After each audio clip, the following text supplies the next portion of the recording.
नमस्कार, आप देख रहे हैं न्यूज स्टेट का डिजिटल प्लेटफॉर्म और आपके साथ मैं हूं प्रीति भारद्वाज। 170 लोगों की मौत हो गई थी। 241 जो लोग थे वो सभी के सभी क्रू मेंबर्स समेत वो पैसेंजर्स थे जो कि उस फ्लाइट से ट्रैवल कर रहे थे। अहमदाबाद से लंदन के लिए ट्रैवल कर रहे थे और अलग अलग भारत के राज्यों के भी इसमें लोग शामिल थे। दूसरी तरफ इन सभी पैसेंजर्स और क्रू मेंबर्स के अलावा उस हॉस्टल बिल्डिंग के भी तमाम वो ट्रेनी और इंटर्न डॉक्टर्स थे जिन्होंने इस पूरे हादसे में अपनी जान गंवाई है। 12 जून को ये हादसा हुआ था और उसके बाद से एक समिति का गठन किया गया और जांच पड़ताल इस पूरे मामले को की जा रही थी।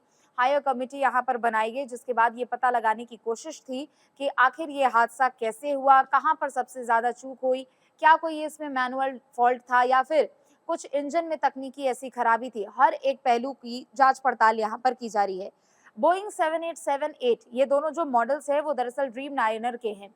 AI-171 जो फ्लाइट है एयर इंडिया की वो अहमदाबाद से लंदन के लिए उड़ान भरती है और उड़ान भरने के महज आप समझिए कि जब ये फ्लाइट टेक ऑफ करती है रनवे पर ये पूरे तरीके से प्लेन घूमता है और जैसे ही फ्लाइट टेक ऑफ होती है महज कुछ सेकंड के भीतर में बिल्डिंग से टकराकर यानी अपना कंट्रोल पायलट खो देते हैं और उसके बाद ये क्रैश हो जाती है। हालांकि पायलट की ओर से मेडे कॉल किया गया था और मेडे कॉल एक तरीके से इमरजेंसी कॉल होती है और मेडे कॉल 3 बार कॉल किया गया था और जब एयर ट्रैफिक कंट्रोल की ओर से जब पायलट से वापस कनेक्ट करने की कोशिश की गई तब तक फ्लाइट क्रैश हो चुकी थी और उसके बाद पूरी दुनिया के सामने ये खबर निकलकर सामने आई।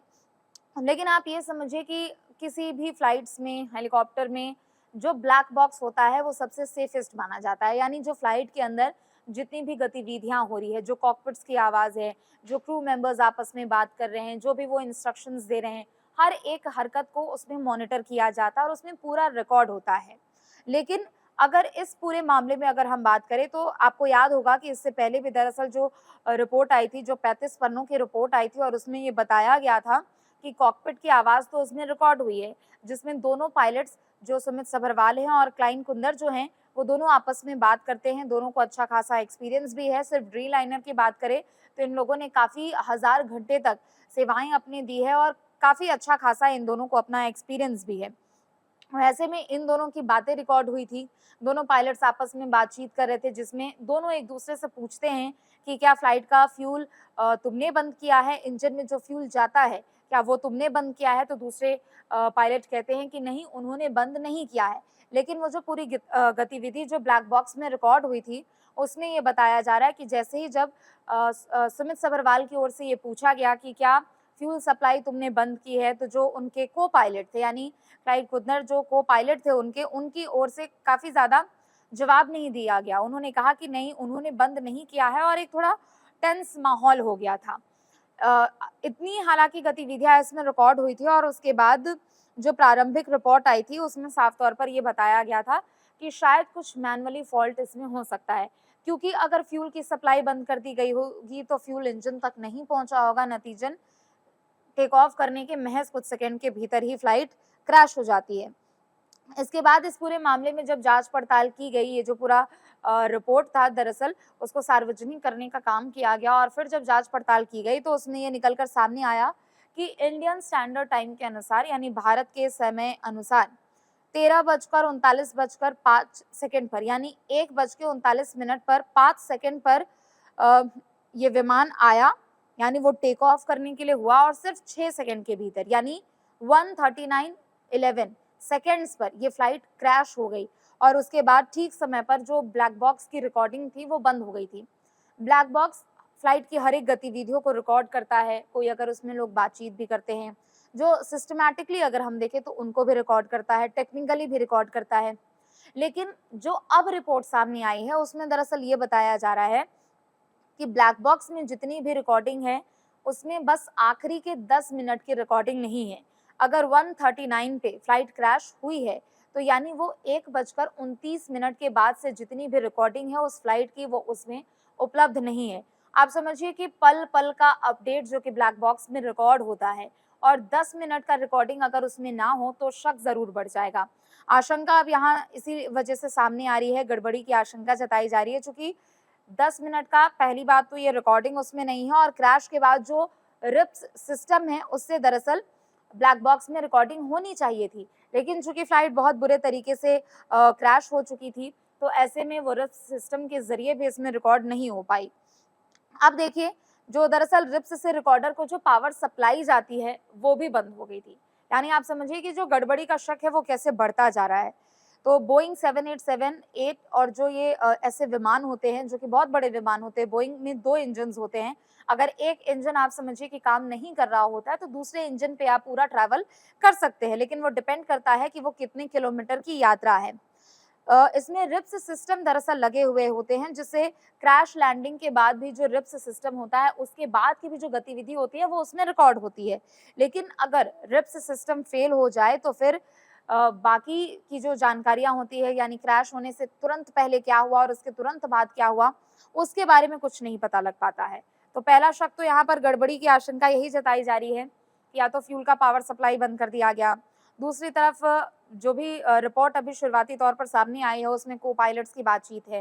ब्लैक बॉक्स में आखिरी के 10 मिनट की रिकॉर्डिंग नहीं है। रिप्स सिस्टम चूंकि क्रैश होने के बाद वो एक्टिवेट नहीं हो पाया तो उसकी भी रिकॉर्डिंग नहीं है। रिप्स आखिर फेल कैसे हुआ, गड़बड़ी कहाँ हुई, क्या किसी जो क्रू मेंबर्स है, जो पायलट्स हैं बेसिकली, क्या उनकी तरफ से कुछ ऐसा शुरुआती में ही उनकी तरफ से कुछ ऐसी गलती हो गई हो जिसके कारण ऐसा हुआ हो।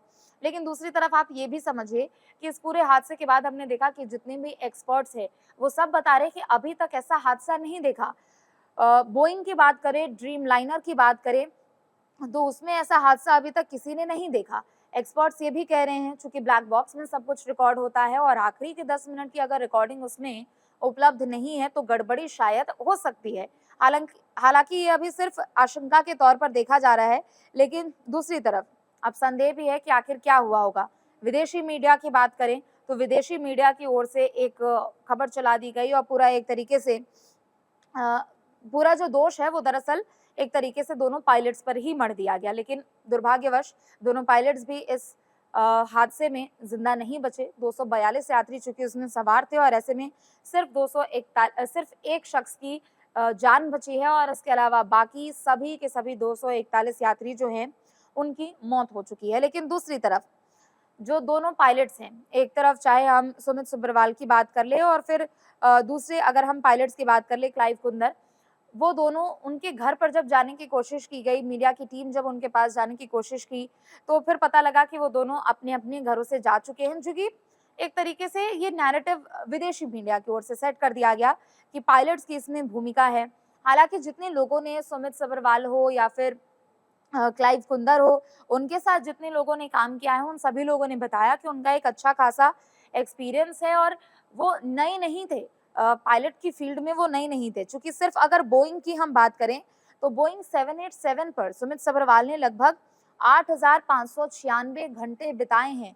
आप समझिए 8,596 घंटे सिर्फ बोइंग पर उन्होंने बिताया है, तो इसके अलावा बाकी एयरलाइंस में उनका एक्सपीरियंस कितना होगा कुल, लेकिन 15,638 घंटे का उनका ट्रैवल एक्सपीरियंस है। इसके अलावा अगर हम को पायलट क्लाइव कुंदर की बात करते हैं तो उनका जो कुल एक्सपीरियंस है वो 3,403 घंटे का ट्रैवलिंग एक्सपीरियंस है। एज अ पायलट उनका एक्सपीरियंस है। दूसरी तरफ बोइंग पर उन्होंने 1128 घंटे बिताए हैं।